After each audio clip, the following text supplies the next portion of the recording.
Bem-vindos ao Porque Sim Não É Resposta, com o psicólogo Eduardo Sá. Hoje vamos falar de escolas que estão a expulsar a bola do recreio. A de futebol, a de basquete, a de rugby.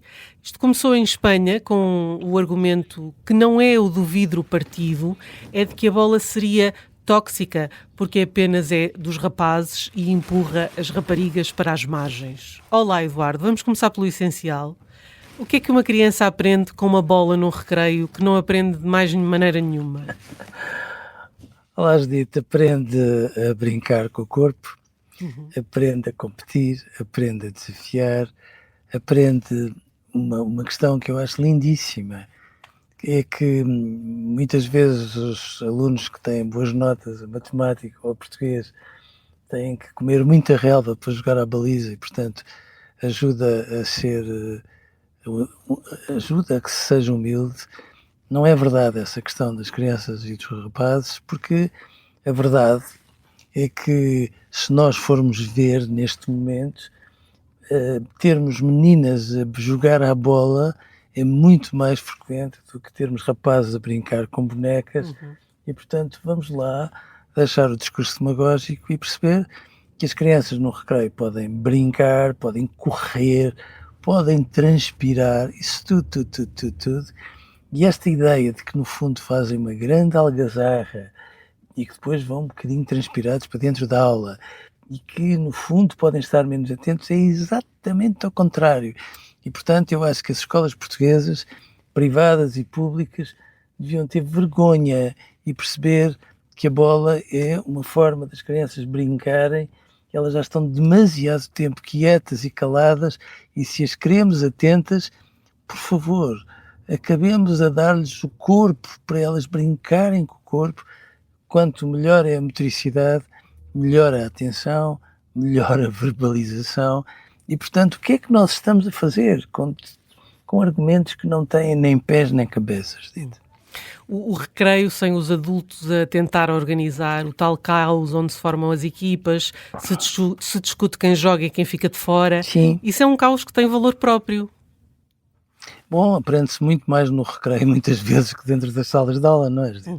E, portanto, eu acho que nas escolas não vale a pena andarmos com circuitos de televisão. É importante que haja alguém que esteja ali a olhá-los de longe, a tirar-lhes as medidas, a perceber o que é que se passa de bom ou de mau, mas o que eu acho que é importante é que haja um letreiro à entrada dos recreios a dizer proibida a entrada a pessoas com mais de 18 anos.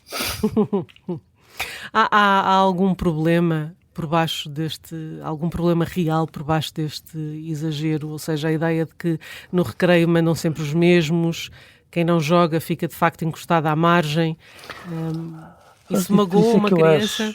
Claro que magoa, mas por isso é que eu acho que é importante que haja um adulto a tirar-lhes as medidas de longe. E sempre que as coisas passam das marcas, que esteja lá para ajudar a corrigir aquilo que precisa de ser corrigido. Agora, nós estamos a criar uma geração de crianças aparentemente liofilizadas, tão sem vida, tão sem mundo, que chegamos a este ponto de imaginar que uma bola lhes faz mal quando é uma coisa muito importante. Eles têm escola e às vezes este tipo de choques frontais, este tipo de tensões e tudo mais, ajuda-os a ter mundo. E eles precisam de ter mundo, Judite. E, portanto, esta ideia de que eles só crescem quando nós os trazemos pela mão é mentira. E nós temos que acabar com isso de uma vez, porque eles agradecem muito que nós olhemos por cada um deles, mas não agradecem nada quando funcionamos de pais helicópteros, professores helicópteros, sempre em cima deles, como se eles não pudessem ser livres. Bom, o tempo livre, o brincar é tempo livre. E o tempo livre ensina-os essa coisa magnífica de aprenderem fora da sala de aula e de cada vez que aprendem, ficarem mais competentes, mais argutos, mais capazes de pôr problemas e, sobretudo, de os resolver.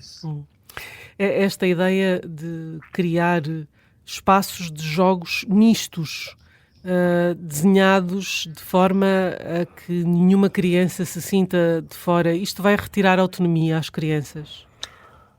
Mas eu não tenho nada contra o lado misto destas experiências. Aliás, as escolas ganhavam se fossem aos torneios de futebol, e vão reparar que muitas turmas ou muitas equipas, preferirem, de menos de 10, menos de 12, etc., são equipas onde está uma, duas ou três raparigas. E devo-lhe dizer que eu conheço raparigas que jogam futebol, bom, com uma capacidade absolutamente fora de lugar, melhor que a maioria dos rapazes. Mas podem jogar ao mata, podem jogar... Bom, as bolas fora dos recreios é que não, Judite. Esta solução proposta de tirar a bola, o que é que isto diz sobre o caminho que estamos a seguir quando tratamos os nossos jovens? Diz que estamos numa patetice pegada, Judite. Que nós estamos a pôr à frente de tudo a formação escolar e estamos a dizer que tudo o resto são amendoins. Ora, tudo o resto, em muitos momentos, é muito mais importante que muitos conhecimentos.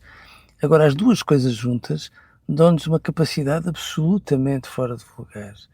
E nós estamos a fazer uma coisa tão absurda, Judite, porque, no fundo, estamos a dar a ideia que, bom, importante é a escola. Brincar com os outros, brincar e inventar regras e, de alguma forma, fazê-las cumprir por todos. Isso é importante para quê? É importante para eles crescerem. Brincar é uma vitamina do crescimento. E eu acho que, a determinada altura, nós estamos a dar à escola a importância que ela não merece. É muito importante, sim, mas não é a única coisa importante na vida deles. E, verdade, muitas vezes o recreio é mais importante que muitas salas de aula. Esta ideia de que vamos remover o que cria desigualdade, em vez de ensinar a partilhar o que está, não é? É demagogia pura. É só demagogia.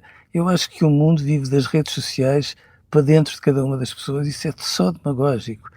A diversidade é aquilo que nos faz crescer.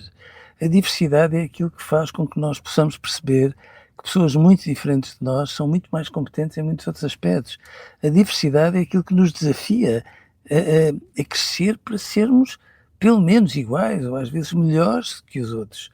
E, portanto, isto não é de facto liberdade, isto é unicidade.